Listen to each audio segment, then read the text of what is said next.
Hello everybody and welcome to week 4 of Key Stage 2 Athletics Club. So today's club we're going to be looking at again a wide range of athletics. We're going to be covering some running, some jumping and some throwing. Equipment you're going to need, I've got a speed bounce mat. You don't need that, you need something that you can jump over. I've got some cones for markers and I've also got a jumping mat and a javelin. Now for the javelin, okay, I know you're not going to have javelins at home, that's fine. You can use a tennis ball, you can use a beanbag, you can use anything that you've got at home, okay? We're going to move on in a second to a quick little warm up and then we're going to go into our main activity. Okay, so for our warm up today, we're going to do a little bit of speed bounce. So I've got a speed bounce mat here. Again, like at home, I'm not going to expect you to have a speed bounce mat. You can use anything that you can safely jump over, something between. It can be a cushion, it could even just be a cone or a marker, anything you can have just to jump side to side. Okay, so it's going to be a little warm up with speed bounce. Okay, nice and simple activity. Okay, 2 feet on one side of the barrier, and you've got to jump to the other side with both feet. Okay, so literally we're looking to bend our knees slightly and jump to one side. Okay, and you've got to keep your feet together either side as you jump. So it's not, we're not doing 1 foot and then 1 foot, we're doing both feet together. Okay, obviously you're going to go a little bit faster. Okay, and you're going to see how many jumps you can do in about 20 or 30 seconds. Okay, good teaching point for this. Okay, as you're jumping, okay, you really want to twist your hips, okay, as you go. All right, it really will speed your feet up in between. Keep good balance. I always say if you lose or come off the mat or lose balance, rather than trying to continue, just stop for a second, get your balance again and go again.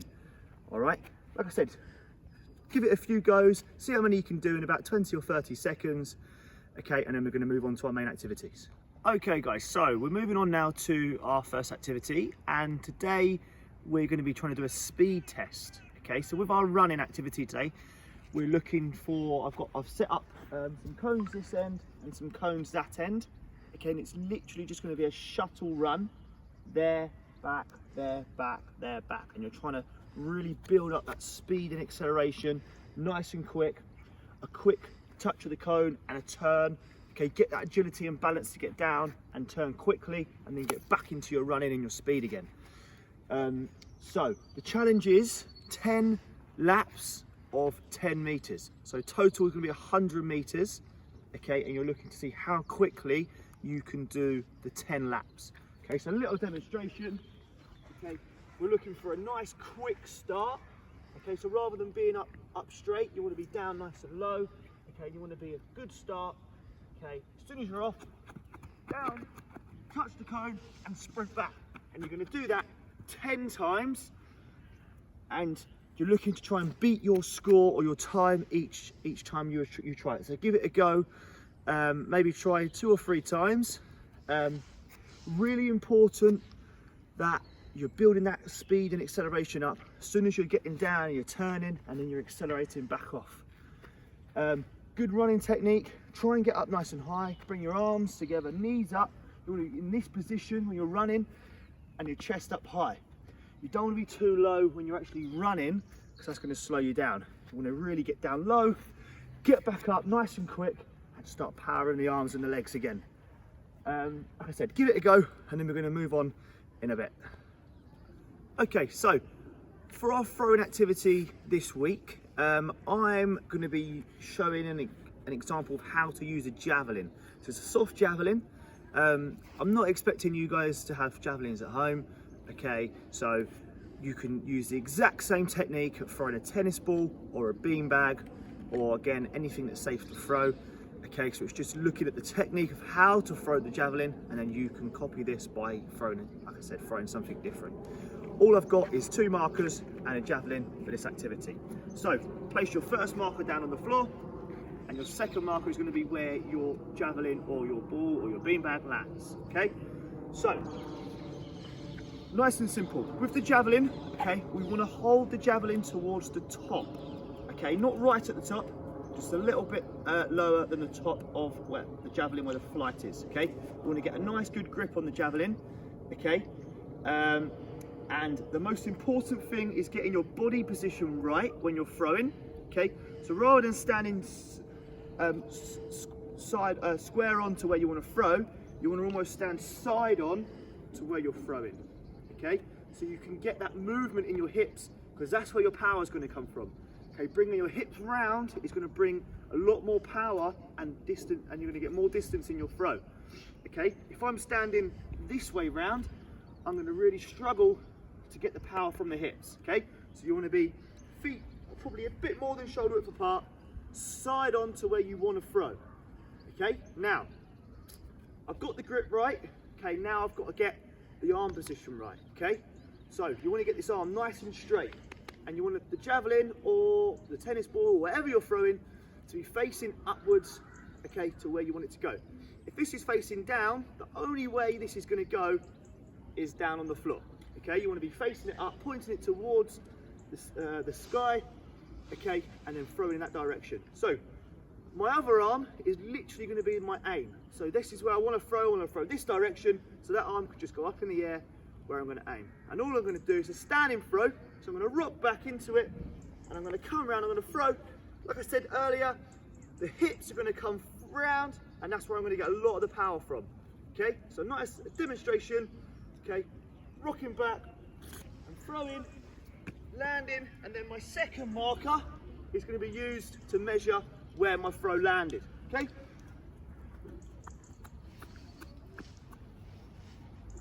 So you put your marker down, and then you're going to move on, and then this time you're going to try and beat that marker. Okay, nice and simple, using the same technique. Really try and get power from your hips, twist them round, and really try and bring this arm through.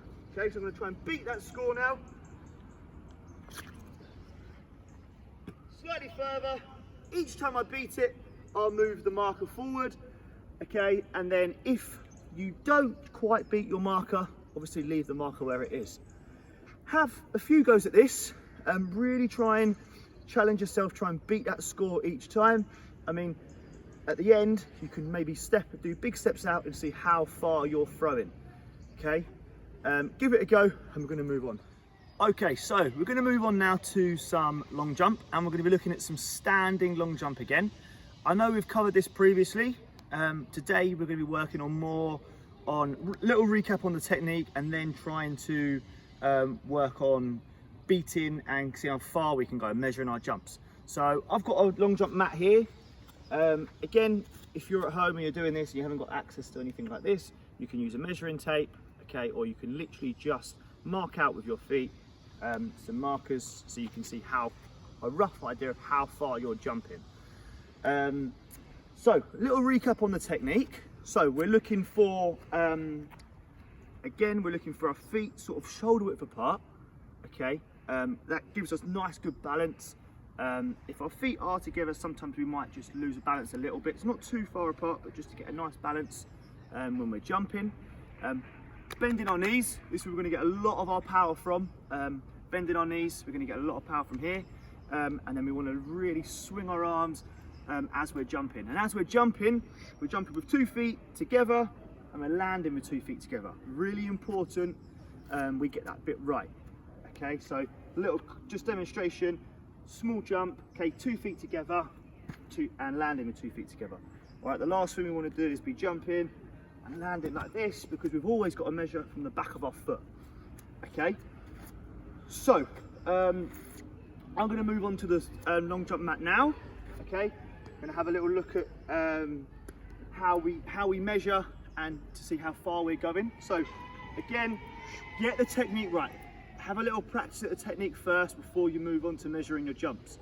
Okay, so I'm going to stand behind the yellow line. My toes are behind the yellow line.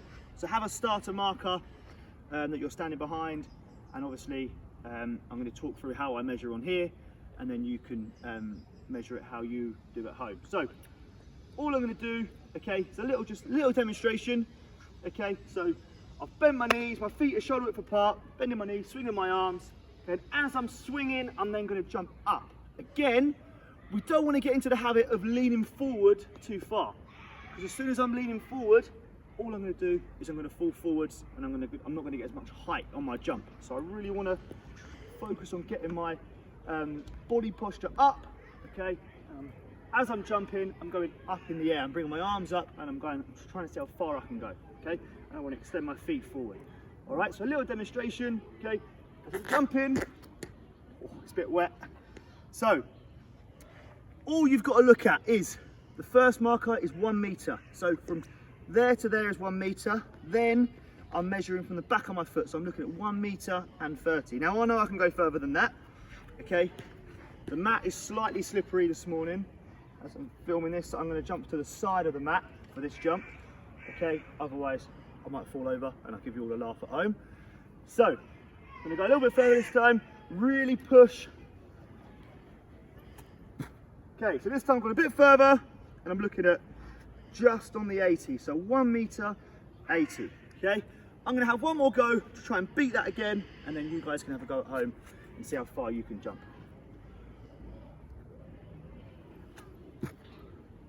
Oh, just under 2 meters there. All right, so see how you get on at home. Remember the key points, okay? Get the technique right first. If you're not quite getting the technique, then don't go on to measuring until you get that bit right. See how you get on, and then we're going to move on. Okay guys, so that brings us to the end of week 4 of our athletics club. Quick little recap on what we did this week. So first of all, we were working on our speed and doing our shuttle runs. Okay, so just a quick little reminder, when you're doing those, you really want to try and get your acceleration and get your speed up quickly, get your body up right. When you're running, okay, pumping your arms, bringing your knees up high to really work on your speed. We then went on to some throwing. So we went into, we was looking at throwing a javelin here. Obviously, if you was at home, you would have been throwing maybe something else like a tennis ball or a beanbag, but just really working on that sort of technique of standing side on and really bringing the hips through to generate the power, keeping your arm up, just getting that technique of sort of throwing the overarm but using the hips to get the power in the throw. Finally, we went on, we looked at some standing long jump again, and we was working on the measuring. Like I said in the video earlier, it's really important to get the technique right in the standing long jump. Okay, so feet apart slightly, bending the knees, swinging the arms, and really trying to get up high and keep your body up high. If you're slouched over, all you're going to do is you're going to fall short to where you can actually jump to. Okay, if you're getting yourself up high and getting your body upright, you're going to jump further and you're going to get more distance in your jumps. And just really try and work on trying to beat each thing you do. So depending on how far or how far you're throwing, or how far you're jumping, or how fast you're running, you want to try and improve it each time you do it. So keep testing yourself, keep challenging yourself, and I'll see you next week for session 5.